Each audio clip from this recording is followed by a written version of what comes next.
Bills Mafia, what's up? Before we jump into today's exclusive update, let me say this.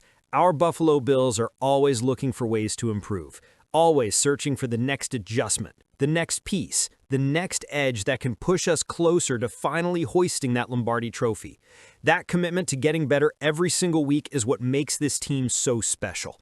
And that's exactly why we're here, to talk through the tough decisions, the rumors, and the realities that shape this franchise. So before we dive deep into the hot topic of the week, do me a quick favor. Smash that like button, drop a comment down below, and if you're new here, hit that subscribe button so you don't miss any of our exclusive Bills coverage. All right, let's get into it.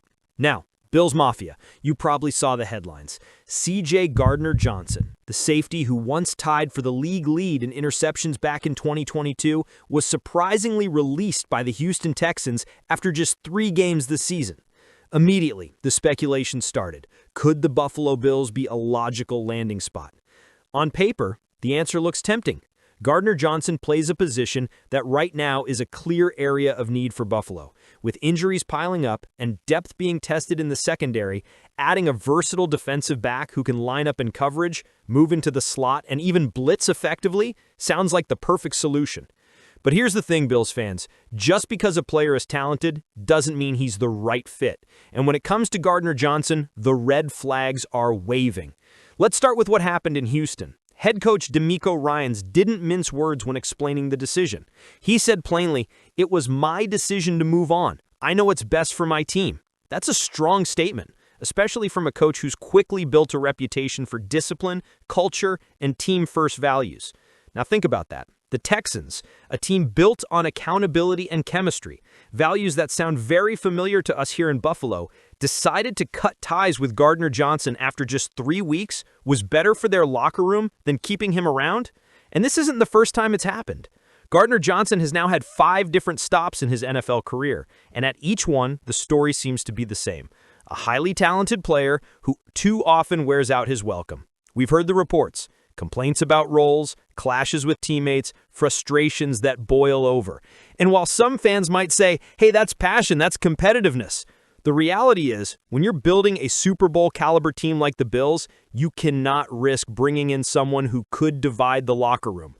Bills Mafia, we know this team. Sean McDermott and Brandon Beane have built an organization that thrives on togetherness. From Josh Allen down to the practice squad, this team operates like a family. Every guy in that locker room preaches team first. We've even heard new additions like Joshua Palmer say how different Buffalo feels, how connected the players are, how much accountability is in the air, and how it truly feels like everyone is pulling in the same direction. That's not an accident. That's culture. And if there's one thing you don't do in the NFL, it's gamble with culture.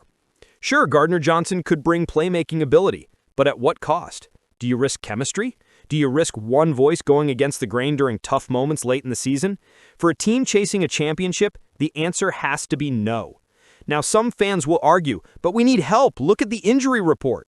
And you're right, the injury bug has not been kind. Heading into Week 4 against the New Orleans Saints, the Bills listed several key names on the injury report. Matt Milano, pectoral injury, limited. Ed Oliver, ankle injury, hasn't practiced. Spencer Brown, calf injury, DNP. A.J. Epinesa, pec, limited.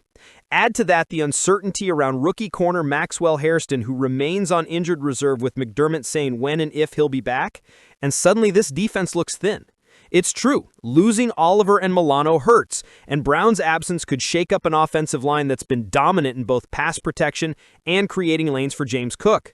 Injuries are part of the game, but they also make the temptation to add a big-name free agent even stronger. But here's the thing. The Bills have already proven this year that they can weather the storm. They've remained undefeated despite missing key playmakers. Why? Because the system works. The depth is ready, and the team rallies together. That's the formula, not a quick fix with a player who could disrupt the locker room. Buffalo has invested heavily in drafting and developing the right kinds of players. Look at Dalton Kincaid's breakout in Week 3. Look at how younger defenders like Christian Benford and Terrell Bernard have stepped into bigger roles. This roster is built to adjust and adapt, not to gamble on risky signings. Gardner-Johnson might still find a home somewhere in the NFL. His talent is undeniable. But for Buffalo, the smarter play is to stay the course. Keep investing in guys who buy into McDermott's system and trust that the foundation they've built will carry them through. Now, on paper, this matchup looks like a mismatch. The Saints are coming into Orchard Park as massive underdogs. They just got embarrassed by the Seattle Seahawks, losing 44-6 in Week 3. Their offense looked disjointed, their defense gave up chunk plays, and their fan base is already questioning whether this season is headed off the rails. And meanwhile, Buffalo is flying high. We've beaten Miami, controlled the Jets, and we look like one of the most balanced teams in the entire league. So, why should we even be worried about the Saints? Well, here's the thing. The NFL is always full of surprises, and while the Saints might not have the firepower of Kansas City or Baltimore, they do have a sneaky strength that lines up directly against one of Buffalo's biggest concerns right now, our secondary. Bills fans, let's be honest with ourselves for a moment. The secondary isn't what it once was. Yes, it's encouraging to see Tre'Davious White back on the field, but this unit still has some glaring weaknesses. First, we lost Maxwell Hairston, our first-round rookie corner, to injured reserve. That was a big blow because Hairston was supposed to inject youth, speed, and playmaking into the back end. Without him, we're leaning heavily on Christian Benford and Taylor Rapp, and the results have been shaky. Benford has already been burned for touchdowns, most notably by DeAndre Hopkins back in Week 1. Rapp has been inconsistent, sometimes late in coverage, and communication hasn't always been crisp. Add to that the fact that Tre'Davious White is still not quite the all-pro version of himself we saw before the injuries, and suddenly the Saints have something to attack. And here's where New Orleans becomes dangerous. They might not be an elite team, but their receiving core is no joke. Chris Olave, back-to-back 1,000-yard seasons already in his young career. A precise route runner with the ability to win deep and underneath. Rashid Shaheed, one of the fastest players in the league. He doesn't need 10 targets to make an impact. Just one mistake in coverage, and it's 6 points the other way. Juwan Johnson, an underrated tight end who has quietly become a red zone nightmare. He can box out defenders and create mismatches against linebackers or safeties. Alvin Kamara, one of the best receiving backs of his generation. If the Saints get him into space, he can still punish defenses with his vision and elusiveness. This isn't a cupcake group. This is a group that can exploit weaknesses, and right now, the Bills' secondary is giving up just enough cracks for opponents to slip through. We don't have to go back far to see it either. In Week 1, rookie Zay Flowers torched this defense for 143 yards and a touchdown. Hopkins got his score as well. Even in games where Buffalo looks stronger, like against the Jets, the opposing receivers still found ways to make plays. And against Miami, well, Tyreek Hill and Jalen Waddle both scored in the same game. That hadn't happened since October of 2023.